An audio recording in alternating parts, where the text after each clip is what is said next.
Hello, everybody. Welcome once again to another fantastic episode of the Business Creators Radio Show. My name is Adam Homey. I am your host, and I am honored by your wise decision to tune in and invest in yourself today.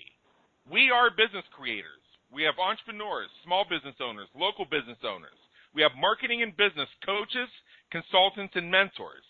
We have the folks who help others create and grow their businesses, and we have the do-it-yourselfers who like to have your own hands on the levers as you market and develop. If you're one or more of the above, and in fact, many of our listeners who tune in every week for Business Creators Radio Show are all four of the above, please take a moment, explore our episodes, and discover how we help you win. It's a game of business and marketing at www.businesscreatorsradioshow.com. Also, check us out on iTunes. Be sure to subscribe. Fresh content will be delivered to your iTunes every week. Right now, over 190 episodes await your immediate perusal, and every 5-star rating is greatly appreciated.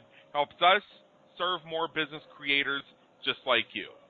Now, today, we are going to dive into a topic that I personally love. And the reason I like this topic is because it's about a person setting goals. And in this case, we have an entrepreneur on the line whose goal is to buy and invest in 100-plus businesses. In other words, over 100 business over the courses of the next 5 years. And we're going to, during the course of this interview, we're just going to sort of go down the path that he's going to take us, and he's going to show us some of the things like, what got him into investing, how he makes money from the businesses, some things you need to think about if you want to follow the path of buying and investing in businesses yourself. Because it's one thing to start a business from scratch. It's another thing to buy a business that already exists and make it your own profit center. And to help us distinguish the difference and show you some of the opportunities that lay before you today, I'm proud to introduce to you Moran Pobert. Moran, welcome aboard. Thank you very much for having me. I'm excited.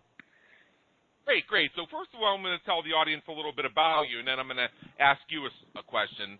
So here we go. Moran Pobert is a former Israeli Defense Forces soldier. He has had extensive dealings with dozens of entrepreneurial projects. Some of his latest projects are TalentX, which is an international marketing firm, and iTips, which was a top 100 app in 100 stores across the world in the App Store, including in the United States, Canada, and the United Kingdom. Moran's goal is to buy at least 100 companies in the next 5 years, and he's currently looking for companies to buy and invest in. He's open to looking and exploring companies in pretty much any sector. He's currently looking for partners to help him achieve this goal, and that's why he agreed to mentor a few selected individuals who get the opportunity to help him find deals and then watch him in every step of the process. They join him on every call. They're copied on all the emails and meetings if and when they have them with business owners, as he negotiates, structures, finances, runs, and grows these businesses. So this is true watch over your shoulder and see how it's done type coaching and mentoring. Not just that, but he gives his students and partners at least 25% in each deal for helping him while they learn the process of buying and investing in businesses, even if they have no personal capital to invest. And he got that idea from watching that TV show, The Profit, with Marcus Lemonis.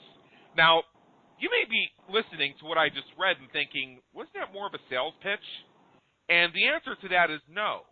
And the reason I say that is because just as Moran has a very tightly held coaching program where he shows his own students every step of the way and let them watch over his shoulder as he constructs and does these deals, we're going to give you, the listener to the Business Creators Radio Show, a little bit of that same insight so you can get a real-world taste of the process of buying and investing in existing businesses.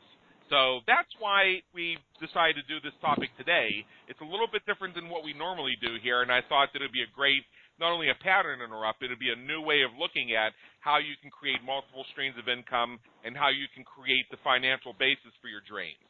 Now, Moran, I just read off your bio there, but could you tell us, just for our listeners who are getting to know you, a little bit more about your own personal journey and what brought you to the point where you now serve at the intersection of your brilliance and passion, helping business creators in this way?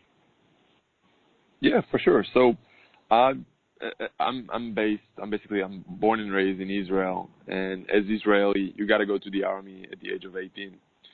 And I went to the army. I had 3 years in service, and when I finished the army, I was like every little kid or boy or man here in Israel. I was thinking what I'm going to do with myself, and I had a bartending job.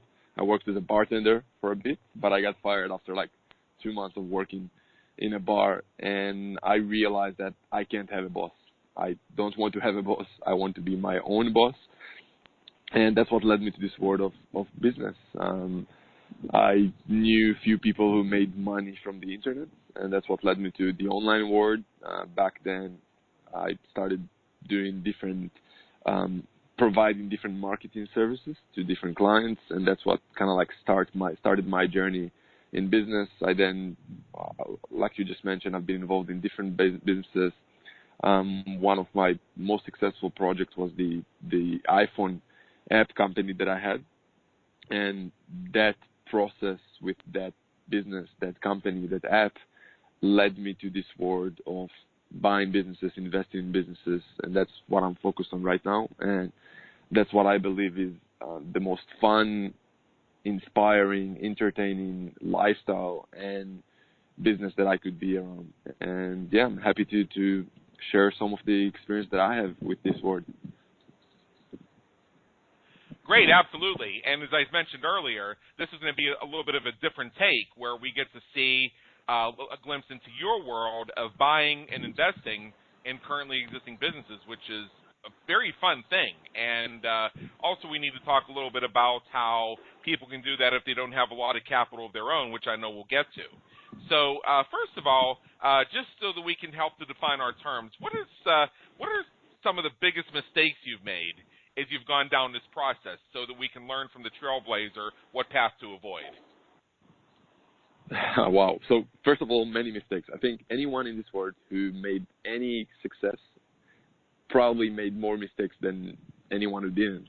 I probably made more mistakes than anyone that I know, other than the guys that I look up to. So the guys that I looked up to, some of the literally multi-millionaires, I have some of my mentors are literally billionaires. I look up to them. They've done probably more mistakes than me, and that's one of the reasons that they're where they're at, and I'm not there yet. But a handful of mistakes. First of all, I think the biggest one is just not being focused enough. Right. That's something that I would really, really emphasize to anyone out there. Everyone out there always thinks that the grass is always greener, that there's always a better shiny object out there. And that's such a childhood thinking. I wish someone would point me to the fact that you can focus on just one business area or sector and you can make money there no matter what. You don't need to look at different places or opportunities. Just focus on one thing. Ideally, focus on something that you're passionate about or you love doing, but just focus. I think that's the one main thing to emphasize. Yeah, and I think there's something to that. What I've found in my own life, in my own business, is the power of no to create opportunities. Because when you say no to something, the way I look at it is, if I say no to it, I'm creating the opportunity for somebody else to say yes. So I don't feel bad at all because all I'm doing is generating an opportunity that's better suited for someone else. That's the first item. The second thing is I firmly believe that when it comes to looking at any opportunity, if it's not hell yes, it's hell no, even if it looks good on paper. I've got to have a passion for it, and I've just got to feel it's right. I've had opportunities cross my desk that meet every single element of my quote-unquote customer avatar, that fit the bullet points exactly of what I say the business is looking to attract. But then when I look at the deal, I speak with the people and I get a feel for what's going on, something about it just tells me no. And if I've got that sort of lingering sense about it, I just walk away. Because I found that every time that I've thought, I'll power through it and I'm sure it'll be okay, wasn't. And what ended up suffering was that thing I really wanted to be doing while I ran and scrambled trying to service this thing that I never should have been into in the first place. Now, that's an interesting sentiment. when we talk about what you're doing is you're investing in multiple businesses and creating all these different streams of income with the goal of buying and investing 100+ businesses. So let's back up a step. And, you told us a little bit about your story and what have you, but what specifically got you into investing rather than doing a bunch of startups? Yeah, so first of all, I started doing a startup, but then I just realized there's a better way. And like you mentioned in the beginning, some of that happened literally just by watching TV shows like Shark Tank, like Dragon's Den for the Canadian or UK version, like The Profit, and now a TV show like The Partner. I literally just realized that, hey, I don't want to be the day-to-day manager. I don't want to deal with the menial, repeatable tasks. I just found out I'm also not the best at doing those things, that there are people who are better than me in managing things. And for me, I want to be the shareholder. I want to be the behind-the-scenes owner. And I really believe that there's a huge difference between owning a business and running a business. And most people out there, they're running a business. The business is highly dependent on them. If something's going to happen to the owner tomorrow, there's no business many times. And I realized that, first of all, I want to be the owner just because it's more fun, to be honest. I remember watching TV shows like Shark Tank and seeing the investors just sitting there looking at different pitches, looking at different business opportunities, and just deciding what they're going to do. I was like, hey, I want to do that. I want to do exactly what they're doing. I don't care what it takes. I want to be there in their seats. And that's kind of like what started my journey in this world. Obviously, I could talk a lot more about it, but I think in the end of the day, I'll just emphasize and say that back then when I managed my last business, I didn't enjoy my day-to-day. No matter how much money I made, like literally some of the days I was miserable. I was waking up, hated my day-to-day. I didn't enjoy things that I'm doing. And nowadays, what I'm doing, I'm really, really passionate about those things. I'm seriously enjoying my work now more than I enjoyed most of the vacations I went to. And there's nothing wrong about going to a vacation, but the fulfillment and excitement that I'm getting from my current lifestyle, my current day-to-day work is just, you can't get that fulfillment from just buying another thing or from taking another vacation. And that's something I really want. I hope people will really listen to. And you mentioned that as well, the fact that you gotta focus on enjoying what you're doing and focus on doing that today. Don't wait for tomorrow. Do that today, and your future will be that way as well. Great. So let's say you have somebody who is interested in doing what you're doing, following your path, investing in existing businesses. How does somebody form a criteria or a set of guidelines for considering what types of business they would like to invest in? Maybe there's one right answer to this. Maybe it's subjective, but what's the thought process that somebody should follow when deciding what types of businesses they should get involved in? Yeah, that's a great question. So obviously there's many, many ways to get into that world. I have friends who are in the private equity, venture capital world, angel investors. And what I'm doing personally is some kind of combination. You could say it's similar to what private equity firms are doing. So first of all, I would ask that person if he got money and he got some experience in some sector.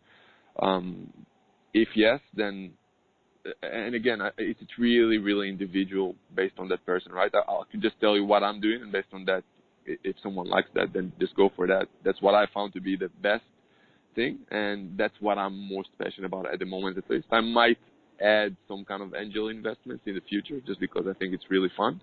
But what I'm doing at the moment is I'm going to existing businesses that's already existing for at least 3 to 5 years, and we're trying to buy that business. So we're basically skipping the startup phase, and we're mostly using the business assets to finance the acquisitions costs. So, and that's really great because you can get into this world even if you don't have much capital, or sometimes even you don't need any capital. Like there are deals where you don't need to pay your own capital at all. And even if you don't have capital and using debt finances is enough, you could always find investors who are looking for good opportunities. So I'd say the first thing to ask yourself if you want to get into this world of buying businesses is, first of all, just ask yourself, is that something you want to do? Because I know people who like to sit on the computer all day, who like to do repeatable stuff, who don't like to open their mind or think too much. So that won't work for those kind of people. But this will work for people who I think a little bit ADD, to be honest. Even though I said that focus is very, very, very crucial, I think this is the perfect business for ADD people, just because you can still be involved in many industries, many sectors, learn about tons of businesses. And I just found it literally the best excuse to be ADD still in business. So yeah, hope that answers, or at least start to answer some of that question. Oh yeah, that's a lot right there. And part of what we explored in your answer is what somebody should look for when they're considering getting into the idea of investing in businesses. But let me ask a question a different way, and this will allow us to get even more out of this. Is what would we be, what should somebody who is considering investing in businesses, let's say I've decided that I want to be somebody who invests in businesses, I'm ready to do this. So what's the process I can use to decide, like, maybe what industry to invest in, or like what are some of the criteria that the business should have? I mean, should it be a startup? Should it be at 5 million revenue? Should it have 1 to 5 employees, 10 to 20 employees? Should it have Inc. 500 status? What are some of the things that you would look for in terms of the best type of business to consider investing in once you decide you want to go down that route?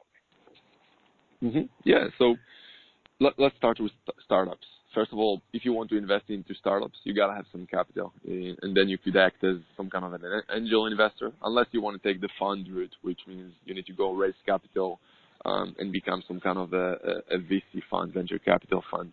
Right. In that case, even if you have your own capital or you raise some money from other investors, you need to be prepared for the fact that 9 out of 10 of businesses you're going to invest in probably going to fail. And obviously it depends on which round you're going to invest. But let's assume you're an angel investor investing in new startups, right? So there's basically just the idea or a beta phase for that product. And that's based on stats. Like if you're going to look at stats out there, like 90, I don't know the exact stats, but correct me if I'm wrong, there's like 90% of new businesses going to fail within the first 5 years. And those who are going to succeed, they're going to fail in the next 5 years. So 90+% of businesses are going to fail no matter what. I mean, those are the stats there. And I'm not trying to be pessimist. It's just, that's the word, right? So in that case, and I see some of my good friends who are either angel investors or VC partners in a VC firm, they know in advance that, like, they're prepared for the scenario that 9 out of 10 businesses are going to fail. But they're okay with that fact because they know that if that one business will make it, they'll still make a lot of money. But what I'd suggest the other guys don't, I don't, at least personally, I don't think you want to be that person who's fighting for that 10%. So that's my first thought. Secondly, and that's at least the method and the strategy that I work with, is go for businesses that's already existing for 3 to 5 years, or basically skip the startup phase. Ideally, go for businesses that's already doing above 1 million a year in sales, in revenues, already got some employees, some kind of management team in place, and usually above 1 million.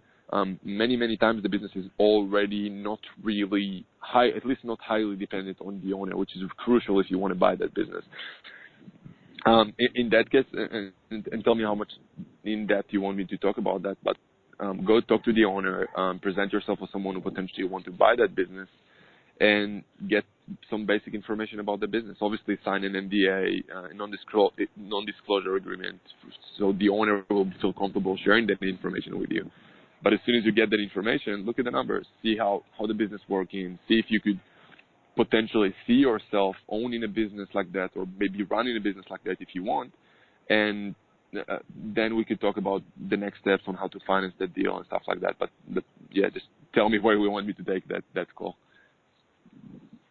Oh, I see. Yeah. So that's I mean, and again, I guess that may vary for some people, but what I love to see is you sharing some of your criteria based on your experiences doing this.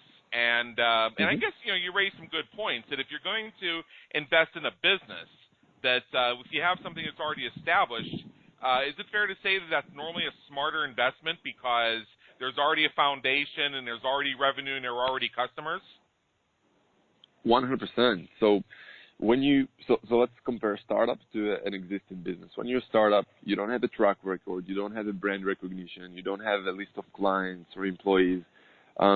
You're starting from scratch, and to prove yourself as someone reliable in the business world, at least to begin with, is really, really hard. At least, especially nowadays with social media and the fact that everyone is looking for referrals and looking to read reviews about you, etc., etc.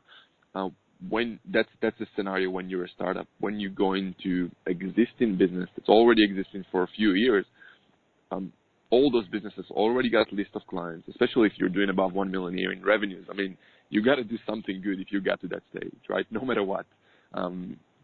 So when you get to that point, first of all, you skip the startup phase. I mean, most businesses fail within their first year.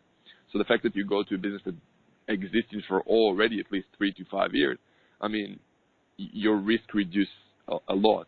And I talk to businesses sometimes who already exist for like 20, 30 years, some of them. The owners are many times baby boomers who are looking to retire and just looking for a good, safe pair of hands who will take care of over their business, who are going to take care of their employees, their heritage, the brand name that they built, because those businesses are like babies for them. And the chances of a business like that to fail is literally nothing, because, I mean, those businesses grew up so slow over 10, sometimes 20 years. And, I mean, I don't care what experience you have in business, there's only so much bad things you could do after a business did so well for 20 years. Yeah, and I think that's a great thing. So, what comes to mind here as I think about this, because I'm starting to vision myself as in being in this place of being an investor in other businesses. As our listeners know here on Business Creators Radio Show, not only am I the esteemed host, but I also put myself in the audience with our listeners with my notepad and my pen taking notes, because I want the edge in my business as well. So I'm already starting to see a vision for myself of being somebody who invests in other businesses. That leads to a few questions.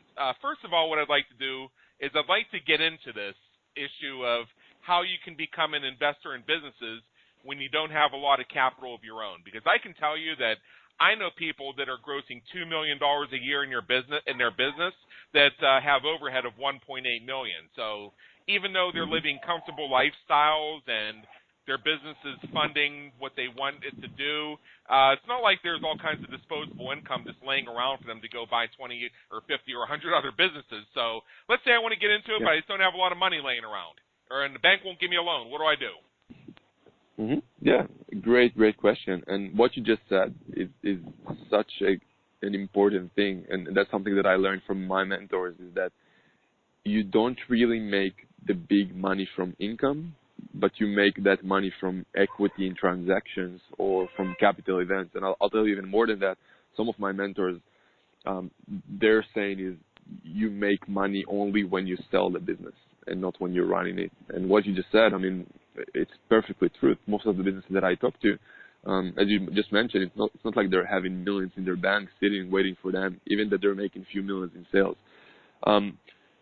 So yeah, how do you buy a business like that if you don't have much money?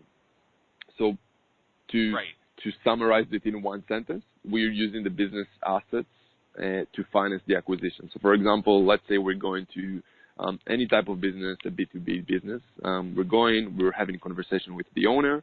We're receiving some basic information. Obviously, we sign an NDA so that the owner is comfortable with us. We build some rapport.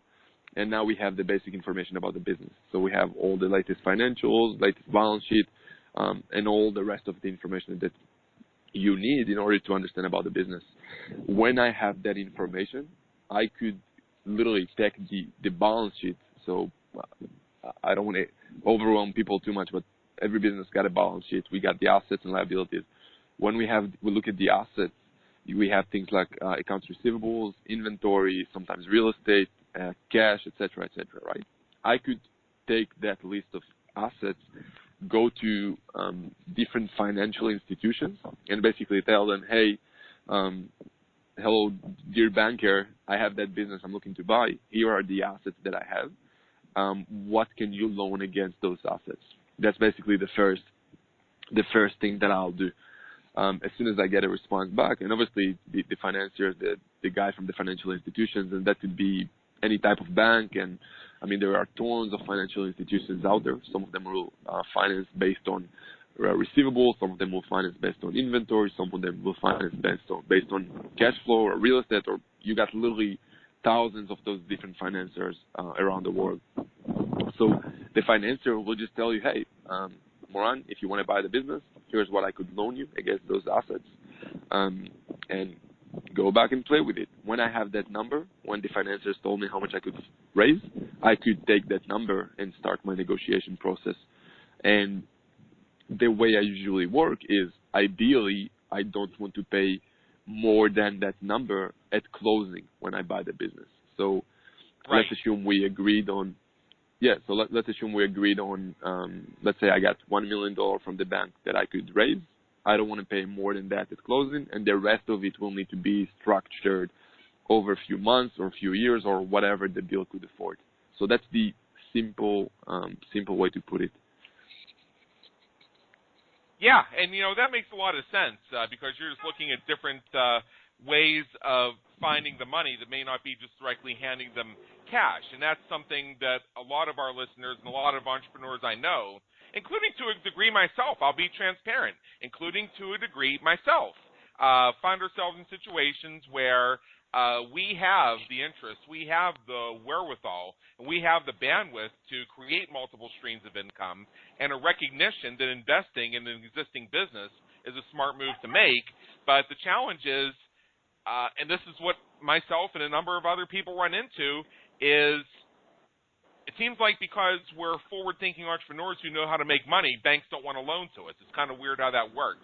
There's some catastrophic changes in our banking laws here in the United States about 8 or 9 years ago, and I don't know if somebody listening to this in 2017 or 2018 or 2019, who knows what progress we're going to make in the next year or so getting all that fixed. But, Moran, I remember back in the day, let's think about like the 2000s, 2006, 2007, 2008. I don't know what it was like in Israel. I know what it was like in the United States. I had a brand new business just starting out, and I had bankers that wanted so bad to extend small business loans to my company that I would have bankers show up at my door unannounced with pre-filled out paperwork. The only thing we really needed to write in was the amount of money that I would take out and my signature. Unsecured loans, good to go. And then what happens is, so for the first couple of years, I picked up a bunch of debt, and then, the Great Recession, I had to dip pretty deep into my line of credit. So then around that time, I grabbed a debt consolidation loan, 5 years, made all my payments on time, paid that sucker off 3 months early, actually.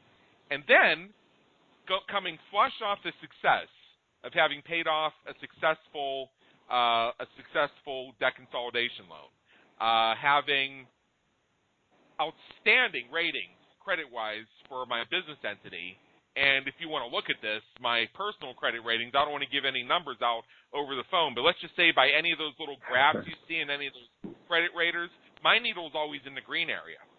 They looked at me like, because I thought, okay, let's do another debt consolidation loan just to reset me to zero again and put $10,000 on top of that, and we'll use that for marketing investments. They looked at me like I had 5 heads and I had a lot of temerity even having the nerve to ask for a loan. Among the questions I was asked, and I'm not going to make this up, is had a loan officer ask me with a straight face, they said, our underwriters were going through your stuff for your business loan, and so they were looking at your personal stuff, and I'm thinking, first of all, this is my business, but okay. And they say, we notice you have a student loan. Like, yeah, I'm a guy in my late 30s, and I graduated with my MBA 12 years ago. Chances are I have a student loan. Why do you have a student loan? We're really concerned you have a student loan. And they weren't kidding. Oh It my actually God. was. I had an outstanding student loan. Who doesn't have an outstanding student loan if you went to college? Come on. I mean, I went to an MBA. I went to an MBA program, and that thing was 100% debt financed. So I told them that the reason I had a student loan is because the cost of textbooks was very expensive, and I needed funding for my meth lab so that I could raise the funds to pay my books. They think it was very funny, but I didn't think the whole process was very funny. Now, the reason I segued and told this story is because I wanted to express my own frustrations, which are in line with a lot of frustrations that our listeners have shared with me about getting a damn loan from the bank. So what's very helpful is you shared with us about different ways to look at using other people's money or using the cash flow of the business itself to invest in other businesses. So what I want to ask, and this may be like a Captain Obvious question to you, but for our listeners, it could be solid gold, is there a way to build a structure as you go through the process of investing in 100 businesses over 5 years, where once you get certain businesses paid off, you can use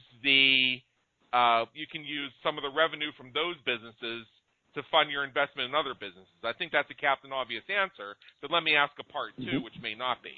Is it possible to use equity in your existing businesses rather than the cash flow of those existing businesses to fund your investment in additional businesses?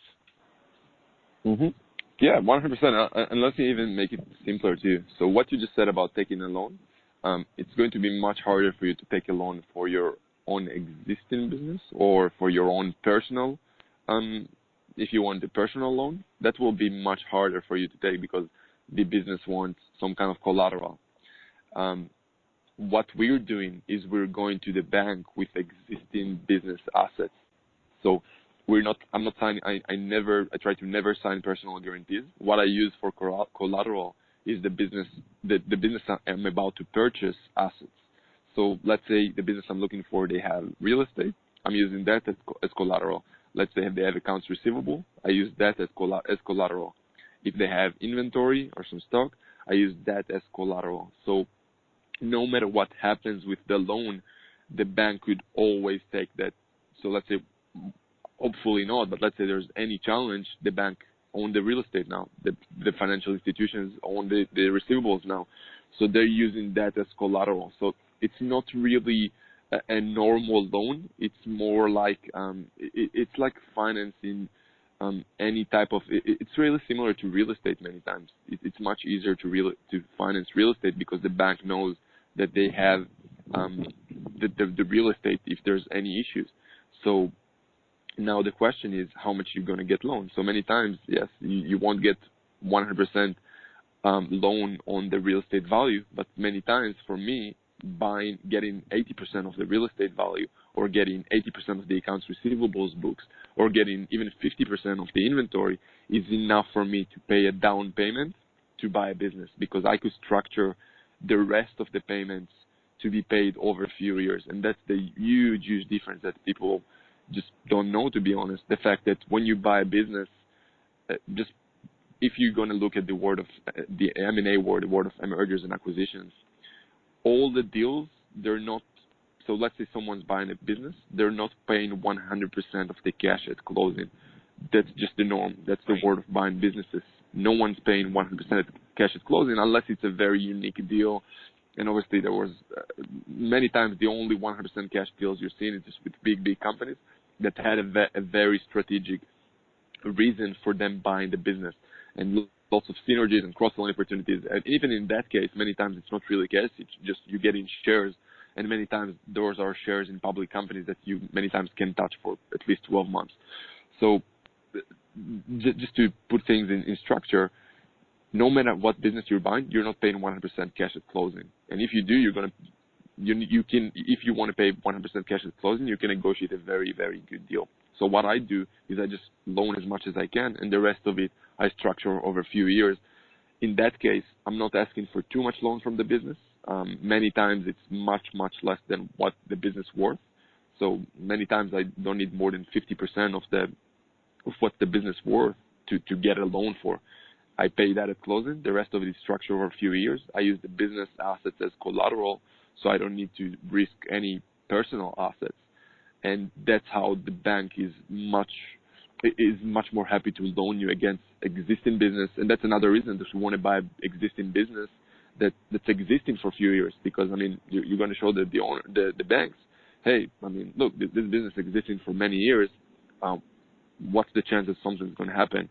Unlike a startup, that, I mean, what's the chances you're going to be successful, right? That's very, very different scenario to go to a banker with, to go and tell him, hey, I have this $1 billion idea. I have nothing yet, versus, hey, I have this existing business. It's already existing for 10 years. I got those assets. I got real estate. I got receivables. I got inventory. I mean, a banker is very, very happy to loan against those existing assets versus giving someone with inspiration or a great idea many times money. And that's the huge, huge difference between those two words. And that's why for a startup, it's much easier to go to an angel investor or a VC firms that's familiar with those risks of startups.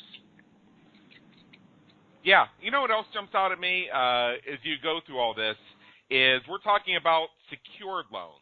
What I was sharing in my little rant that I gave earlier, these were basically unsecured loans, which is a key difference for our listeners to understand, because unsecured means there's no physical asset or seizable asset. I mean, even though with all these current regulations that are in place that seem to almost be targeted at punishing small businesses for having the temerity to want to grow and serve customers, crazy stuff like that, change the world. I can go anywhere and get any secured loan for anything, either business or personal. Anything I want secured I can get because, again, the business has an outstanding rating. I personally have an outstanding rating, so we're good to go. It's just a matter of finding something they can attach. So getting debt consolidation loans for the business, my logic of, hey, guys, you could buy out all my debt. The benefit to me is that I could save 5 points on my interest and only have to make one payment instead of paying extra interest and making all these little small payments and getting nowhere fast. And the benefit to you is instead of, Barclays making money and Citi making money and Discover making money and all that, you make all the money off my interest, which I've demonstrated over 10 years. We never have a problem paying for anything. But the issue was they were looking for something they could attach. I have an online business. What are they going to attach? My computers? That's about it. I mean, other than that, my business basically, for all intents and purposes, exists on a hard drive somewhere. And that's how it is with a lot of entrepreneurs. So what I wanted to bring out here, and the reason why we took this segue for our listeners, is this is a great way to create capital for your business. If you listen to what Moran has shared with you, which is how to use, if I heard you correctly, the assets of the business you're acquiring to secure the loan to acquire that business, or whether it's physical assets, accounts receivable, whatever it is, then you can get into a situation where you own assets. So that when you want funding for your online business or your virtual business, you can use those assets as collateral, and you can get the loans you need. That's one of the reasons I wanted to bring this on, because this was something that I had my eyes open to very recently, which just the whole idea of looking for something that a financial institution could secure in the name of giving me a loan. So I want to thank you for sharing that with us, Moran. Now, what I'd like to do is now go into a slightly different area. Is you're looking to own 100 businesses, and these are all $1 million businesses over the next 5 years. Let's talk about you personally a little bit. What do you do to recharge yourself? I mean, do you need vacations? Do you need like a 25-person virtual team?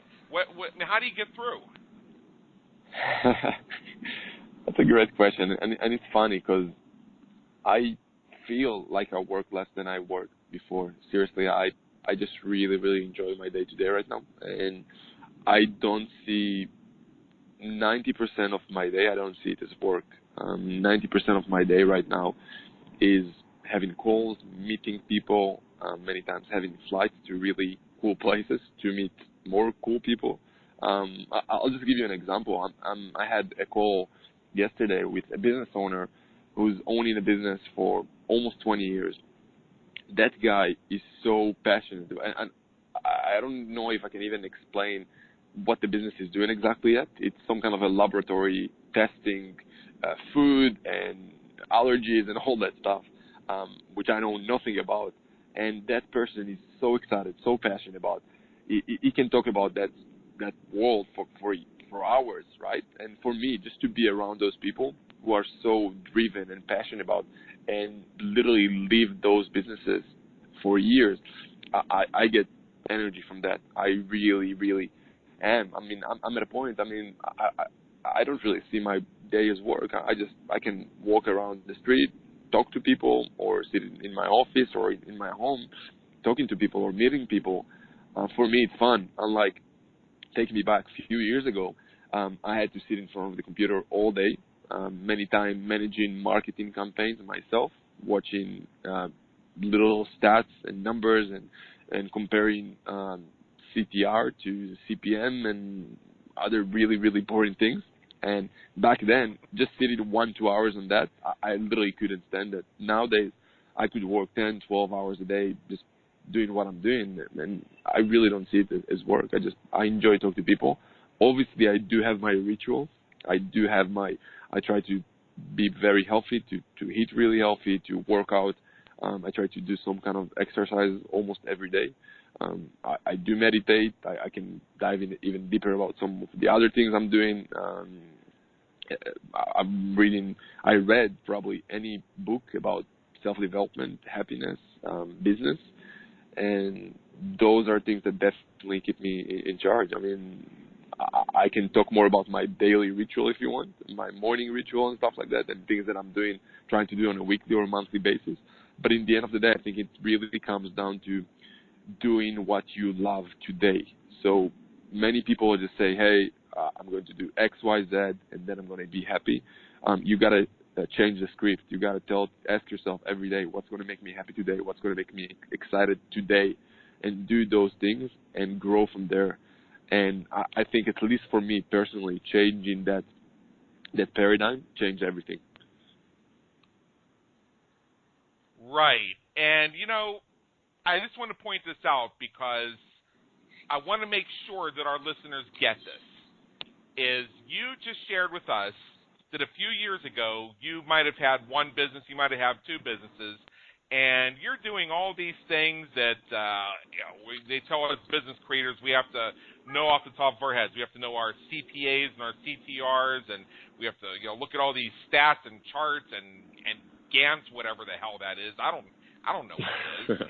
I'm an organizational business consultant. I can barely tell you what it is. I mean, I look at things a little bit differently than some people do. I mean, when there's a need for these types of statistical things, I can create those very simply, and I can understand numbers and things like that. But we didn't become entrepreneurs so that we could look at numbers all day and look for a way to turn our conversions from 3% to 3.5% by tweaking this and doing this A/B multivariate split test, the headline, the testimonial box, and all that. No, we did it so we could do what you do. I mean, you may spend, as you said, 12, 13, 14 hours a day, quote unquote, working, running all these $1 million businesses, but because it's the thing that you really want to do, it doesn't feel like work. So yeah, I mean, if you own the business, I mean, you're occasionally going to have to, check in and make sure it's still there, I guess. But you have other people to run the businesses because they're established businesses and not startups. So it's not like you have to stand at the front counter and ring up the transactions or anything like that, which is fantastic. And just listening to you, you sound so calm, and I don't know whether it's just the transmission because we're speaking to each other from halfway across the world, or maybe there's something going on with Skype today. But it sounds to me like there's some wind blowing in the background. You sitting on the beach right now? I'm actually in my rooftop, so I can actually see the beach. But yeah, I'm in my rooftop. Yeah, you got me. So you're up on the rooftop. Is it a nice day today? Very nice. Yeah. Yeah, just hanging out there. You got your computer, your device, or whatever it is. You're plugged into your Skype. You're having conversation with me on the Business Creators Radio Show. You're making money off these $1 million businesses. Life is good. So I hope that this inspires some of our listeners to think about applying some of Moran Faber is sharing with us today, just about how to invest in yourself by investing in businesses. I mean, his goal is to buy and invest in 100-plus businesses over the next 5 years. So just, again, in the interest of helping people have a firm foundation when they choose to do this, what are some other roadblocks that you've encountered or things that people may want to be very careful to avoid in terms of rookie mistakes so that they can just learn from you and be more successful? Yeah, so first of all, I think it's first of all, you got to make that decision if that's something you want to do, because it's basically making the decision that you're going to create value by acquisition versus organic growth. Oh, and I'm sorry if there's really loud background noise right now. There's a plane above me. I might go in if it's interrupting. I hear it. I'm sorry about I hear it. So I'm saying I think it's really. I'm just saying I think it's really important to make the decision that you're going to create value by acquisition, by buying companies versus growing organically. Because there's two ways to grow a business. There's one way where you could do everything that most businesses do, which is grow by marketing and sales mostly. The second way to grow a business, and that's mostly what big businesses are doing, is to grow the business by acquisitions. That's the way the biggest companies out there are growing right now.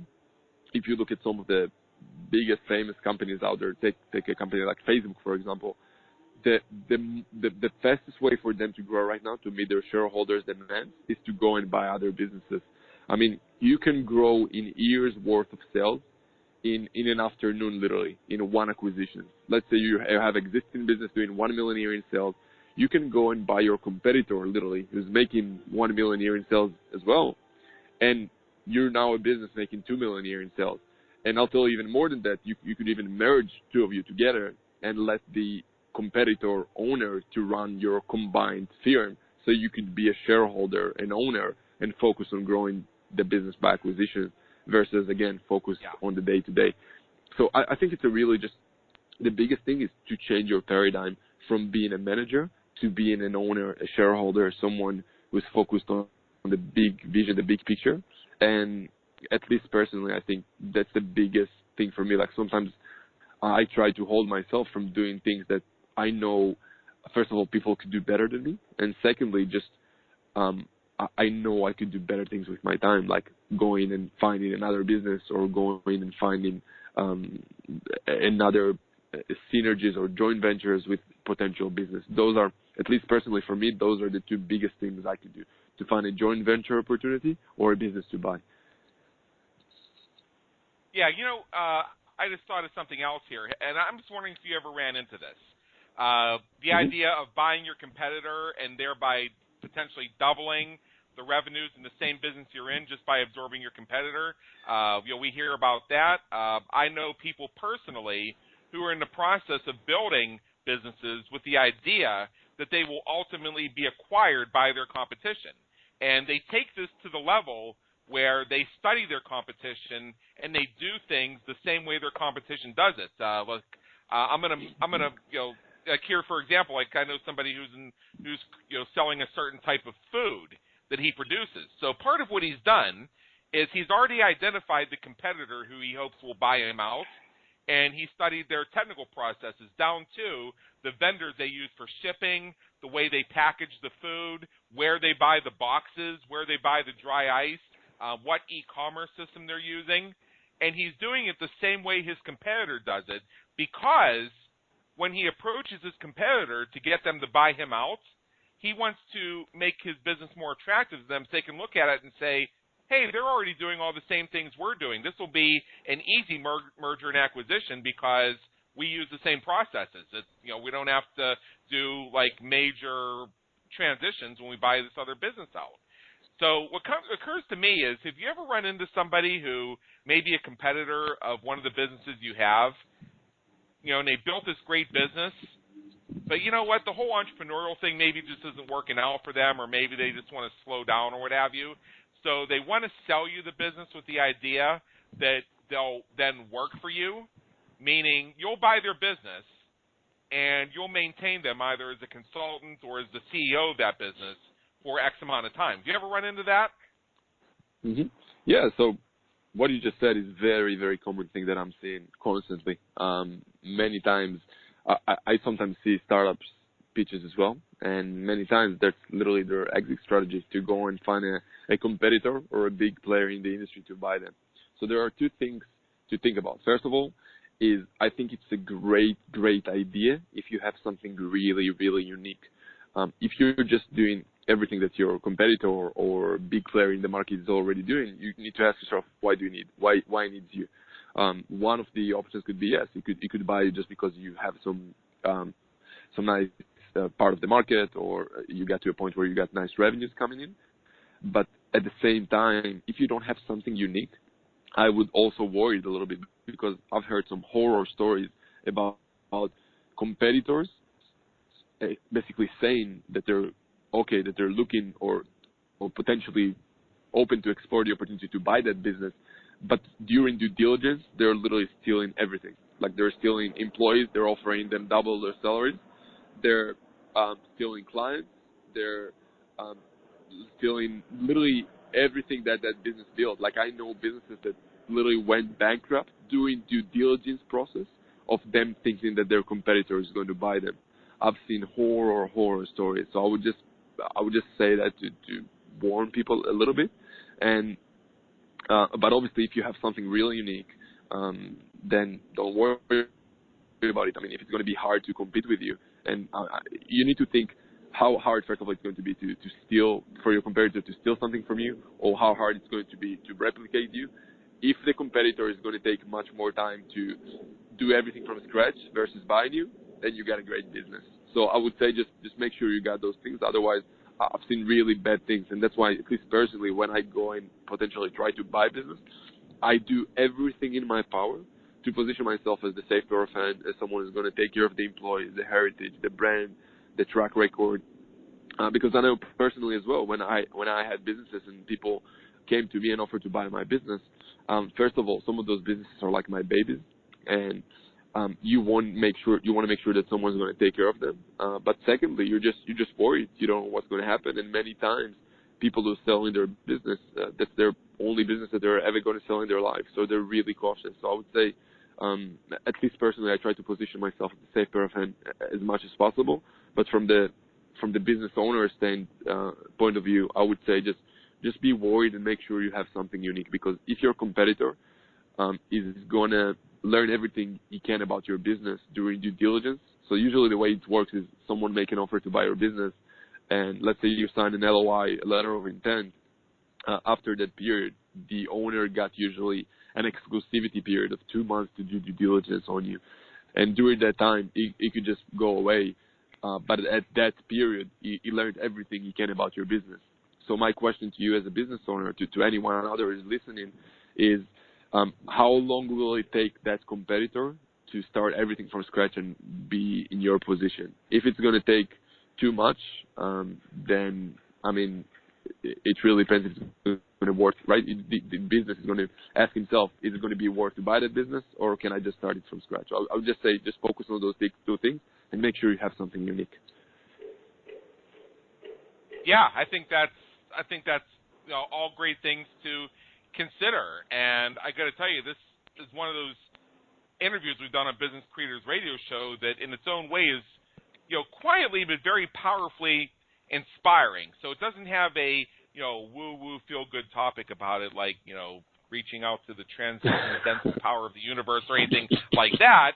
But what it does, it lays a practical foundation to give people a real thought process for how they could create multiple streams of income using this formula, or how they could create securable assets so they can secure the funding they need to do the things that they truly want to do in life, which, as I said earlier, is what's gotten me a little bit interested in this, is something that I may want to pursue here a little bit later in 2017 going into 2018.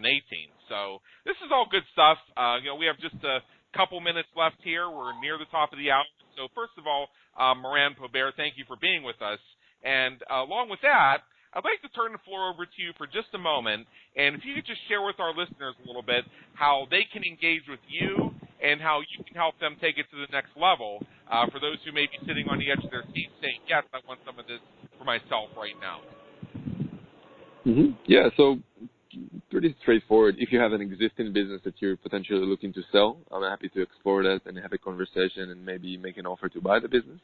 And I just know that many times people who listen to those interviews want to do what I'm doing. So if you want to get into this world, like I said, I don't know if I'm still going to work with more people, but I currently work with people who basically just watch my back, and I give them the opportunity to get some equity in my deals just for helping me find deals, and then they could learn that process as well.